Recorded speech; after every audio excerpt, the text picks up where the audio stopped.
Hello bachcho, let this question. Two identical balls marked 2 and 3 in contact with each other and at rest on a horizontal frictionless table are hit at on by another identical balls marked and one and moving initially with speed v as shown the figure.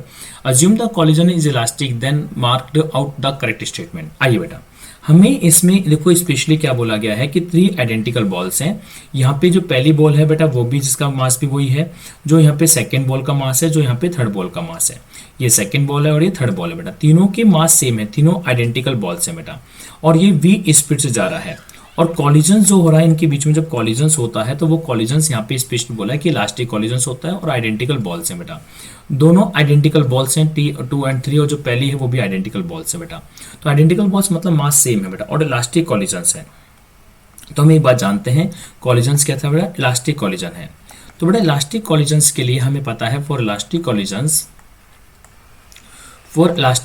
बेटा, अगर elastic collisions होता है और collide करने वाली body, जैसे मान लीजिए ये m1 मास का ऑब्जेक्ट है, अगर ये e1 स्पीड से जाता है, ये m2 मास का ऑब्जेक्ट है, अगर ये e2 स्पीड से जाता है, आफ्टर इलास्टिक कॉलिजन्स अगर m1 मास का ऑब्जेक्ट यहाँ पे v1 स्पीड से चलना शुरू कर दे और यहाँ पे m2 मास का ऑब्जेक्ट आपका v2 स्पीड से चलना शुरू कर दे बेटा, तो आफ्टर इलास्टिक कॉलिजन्स हम क्या बोलते हैं कि आफ्टर इलास्टिक कॉलिजन्स हम बोलते हैं कि इनकी जो वेलोसिटीज होंगी आफ्टर इलास्टिक कॉलिजन्स बेटा, इलास्टिक कॉलिजन में जो इनकी वेलोसिटीज होती हैं v1 और u1, वो आपस में क्या हो जाती है बेटा, इंटरचेंज हो जाती है वेलोसिटीज। लेकिन ऐसा कब होता है, वेलोसिटीज आपस में इंटरचेंज तभी होंगी जब all the bodies are identical masses, मतलब दोनों के मास सेम होंगे।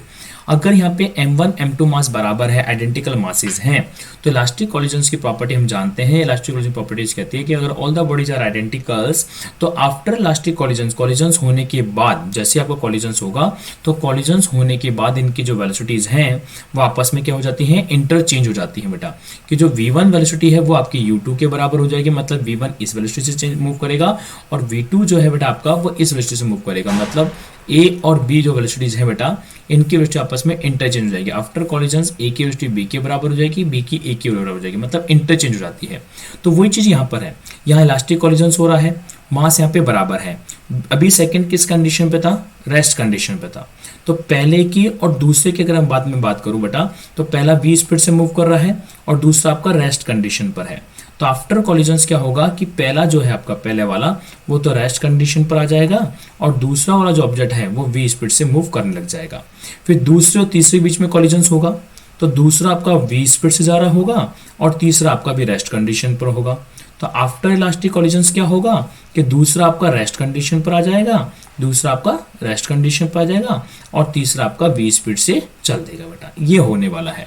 तो अगर हम बात करें तो बॉल 1 कम टू रेस्ट, बिल्कुल रेस्ट पर आ जाएगी। बॉल 2 एंड 3 मूव नहीं, दोनों मूव नहीं करेंगी। अब लास्ट में तो क्या होने वाला है, देखो पहला भी रेस्ट पर हो गया, दूसरा भी रेस्ट पर हो गया और तीसरा v स्पीड से जाएगा, ये होने वाला है। तो ball 1 and 2 come to rest, बिल्कुल बॉल 1 और 2 दोनों रेस्ट पर आ जाएंगी और जो बॉल 3 है वो v स्पीड से जारी होगी, बिल्कुल बी ऑप्शन एकदम करेक्ट होगा बेटा। तीनों बॉल मूव कर रही होंगी, ऐसा नहीं होगा। तो क्या होगा बेटा, पहली बॉल भी रेस्ट पर होगी, दूसरी बॉल भी रेस्ट पर होगी और तीसरी बॉल v स्पीड से मूव करेगी। तो हमारा बी ऑप्शन एकदम इसमें करेक्ट हो जाता है। ओके बेटा, थैंक यू।